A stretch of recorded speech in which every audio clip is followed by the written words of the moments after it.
How to turn on or turn off Bluetooth tethering on the Samsung Galaxy S25 series. First, let's return back to the home screen by tapping on the home button at the bottom of the screen.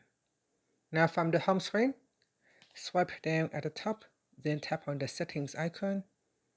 Next, in the settings page, go down and tap on connections. After that, we go down and then tap on mobile hotspot and tethering. In here at the top, tap on Bluetooth Tethering. Tap on the toggle button to switch it off or turn it on. Now once you turn on, you can share your phone's internet connection using Bluetooth. And that's it. If you tap on the left hand side panel, it will show you any currently connected devices using Bluetooth Tethering. And that's it. After that, tap on the home button to return back to the home screen. Thank you for watching this video. Please like and subscribe to my channel for more videos.